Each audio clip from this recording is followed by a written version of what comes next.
Good evening. The family of a man described as a good Samaritan who died when a car was driven into a crowd of people have paid tribute to him. They described Chris Marriott as a man who had devoted much of his life to helping others. The father of two was giving first aid to an unconscious woman when the car hit him. One man is in custody tonight, being questioned on suspicion of murder and attempted murder. Our North of England correspondent Rachel Townsend reports from Sheffield. He went to help rather than turn away. A tribute from the devastated family of Chris Marriott, who was killed helping a complete stranger. In some way, to serve our communities. This was Chris just 2 months ago, highlighting the work of the charity he worked for, one that helps those struggling with debt. Those who knew him say he was unique. We're heartbroken. We won't be able to replace Chris. You know, his smile, his laugh.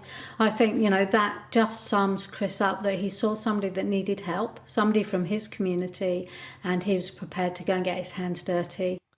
This afternoon, his family said Chris devoted much of his life to helping others, adding, the circumstances of his death, although tragic and unfathomable to us as a family, show the sort of man he was.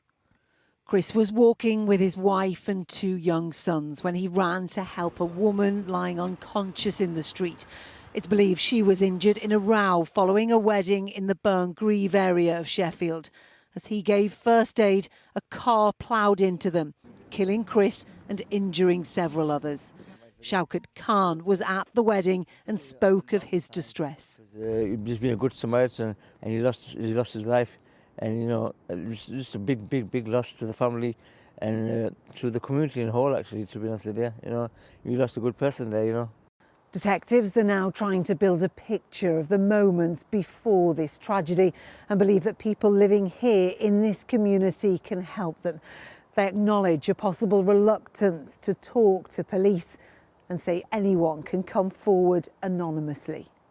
Chris also ran a church food bank. Tonight they say they're heartbroken and will remember him for always helping others. Rachel Townsend, ITV News, Sheffield. A man who tried to save 3 men trapped in a submerged 4x4 vehicle has said they were swept away as they attempted to cross a river. The River Esk in North Yorkshire had been swollen by heavy rain after Storm Gerrit hit the UK. Our reporter Johnny Blair is there. Johnny, exactly what happened? Well, today has been very much about the recovery process following yesterday's tragedy. 3 men died while attempting to cross the River Esk in their 4x4, not far from the village of Glaisdale, close to Whitby. The vehicle was pulled from the water earlier this afternoon after being swept around 200 yards from the ford it was being driven across. I'm told the water was more than twice the height that it is today and flowing furiously following the storm. People living nearby in this rural part of North Yorkshire have expressed their shock and their sadness at what's happened. Flowers have been laid across parts of the riverbank and a vigil was held this afternoon at a local church. One person told me that this area is often used to cross the river by vehicles, particularly 4x4s, but when the weather changes, the water levels here can rise and fall incredibly quickly.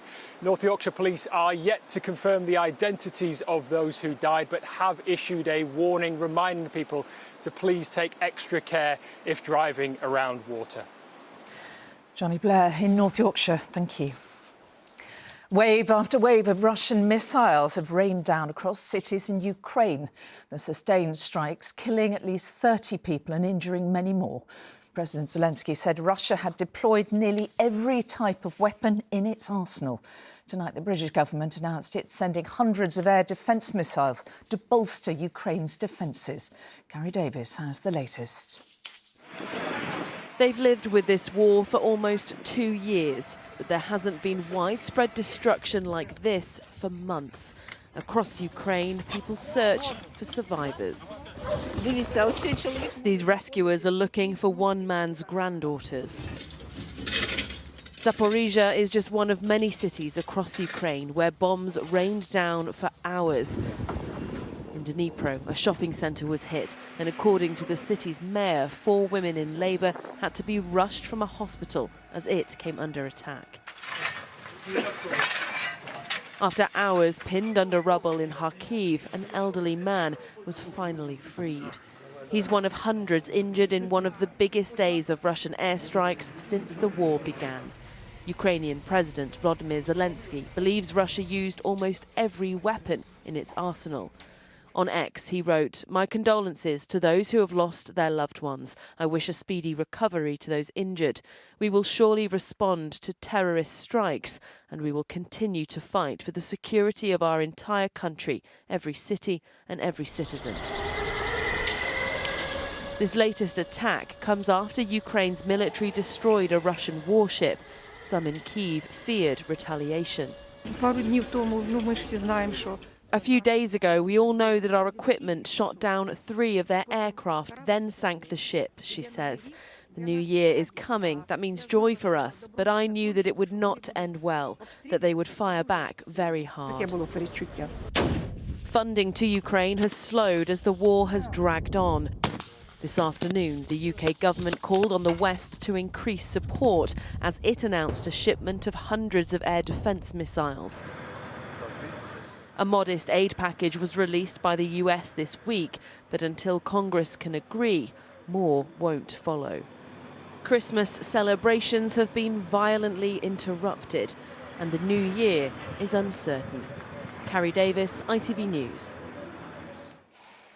And finally, a 100th birthday is, of course, a huge milestone for anyone. But for Holocaust survivor Lily Abert, it has been that bit extra special. As well as the traditional telegram from the monarch, Lily also received flowers and a personal letter from the King in which he praised her spirit, resilience and courage. Aisha Zahid has her story. Happy birthday to you.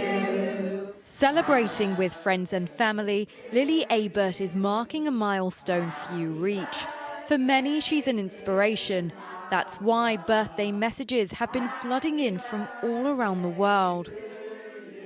My great-grandmother has that infectious smile, and we can't express our thanks enough to the tens of thousands of people who have sent Lily birthday wishes. It's wonderful. I was so looking forward to seeing you. Lily was awarded an MBE by the King for her services to Holocaust education, and today he led the nation's tributes. In a personal letter, the King wrote, "You have lived your life positively with true nobility and without hatred in a way that is an example to us all." During World War II, Lily's family were taken from their home in Hungary to Auschwitz. Lily and her 2 sisters survived. The rest of her family didn't. That's when she vowed her story wouldn't be forgotten, and it certainly hasn't. Lily's memoir is an international bestseller. Not only that, with the help of her grandson, Lily's also become a TikTok star with more than 2 million followers. I didn't call me. I was not my name. And Lily's planning to make many more videos like this once the celebrations wrap up. Aisha Zahid, ITV News. The amazing Lily Abert. That's all from us. We're back at 10 with an update then. Have a lovely evening. Bye-bye.